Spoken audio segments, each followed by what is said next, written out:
مساء الخير. النهاردة هنتعلم نعمل الكسكسي، هنتعلم نعمل العجينة. دول 3 أنواع من الكسكسي.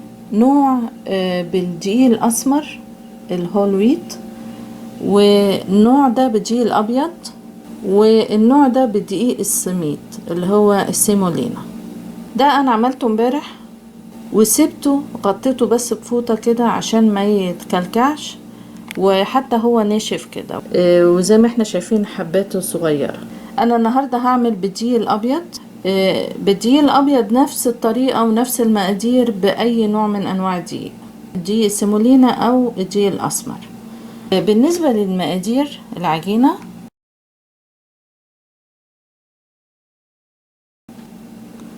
3 كوبايات دقيق ابيض، معاهم ربع معلقة صغيرة ملح. يفضل لو هنعمل كمية كبيرة الملح البحري عشان هو بيحافظ عليه. على 3 كوبايات دقيق هحتاج كوباية مية بس.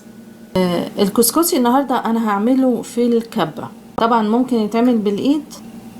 لو هعمله بايدي هحتاج رشاش مية.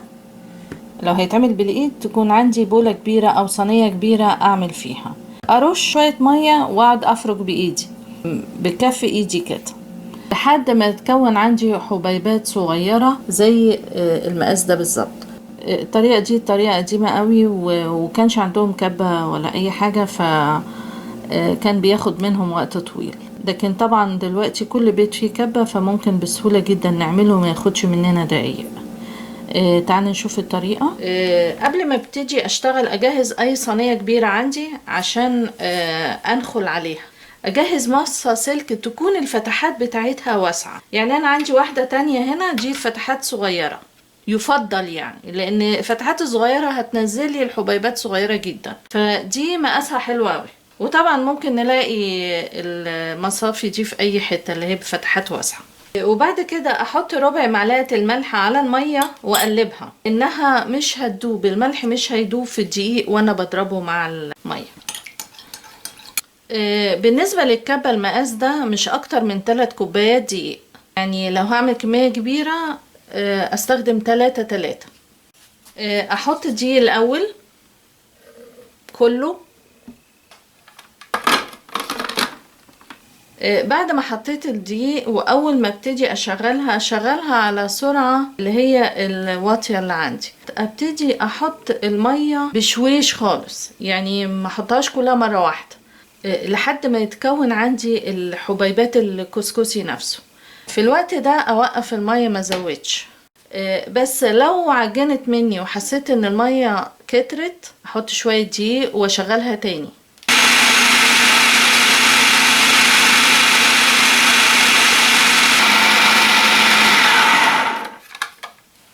من آن لآخر احاول اقلبها. زي ما احنا شايفين عملت حبيبات اهي. اشيلها على طول وابتدي اصفيها بالمصفى. دلوقتي انا حطيتها في المصفى، هبتدي انخلها بايدي كده زي ما احنا شايفين بالمنظر ده. شوية دول بقى هحطهم في الكبة، بس عشان مكلكعين معنى كده ان فيهم نسبة مية عالية، فهحط عليهم سن دقيق، حاجة بسيطة خالص. هحط شوية دقيق صغيرين جدا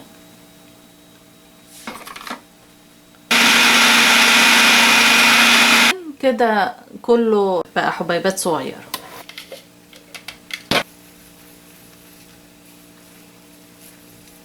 هو كده انا خلصت الكمية كلها، هو حتى دوت ممكن احطه. بعد ما اخلصه من آن لآخر لازم اقلبه، لان هو بيعمل على طول بسرعة بيكلكع. وده شكله النهائي. طبعا هسيبه النهاردة طول النهار، مش هغطيه لحد ما ينشف خالص، واحاول اغطيه بالليل مثلا بفوطة. ابتدي اخزنه بكرة لحد ما يبقى بالشكل ده ناشف ومفرفر خالص. بعد كده ابتدي احطه في اكياس واشيله. حاولوا تجربوه وان شاء الله يعجبكم. اشكركم جدا والى اللقاء.